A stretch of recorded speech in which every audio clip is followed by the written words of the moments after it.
Turning your engine, 12V27.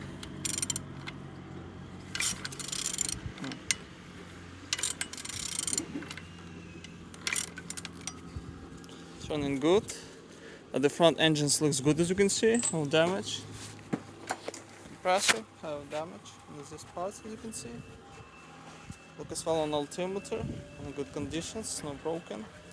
And on this side, everything's nice, as you can see. All windows looking good, no butter inside. Starter, no broken. Gearbox, nice.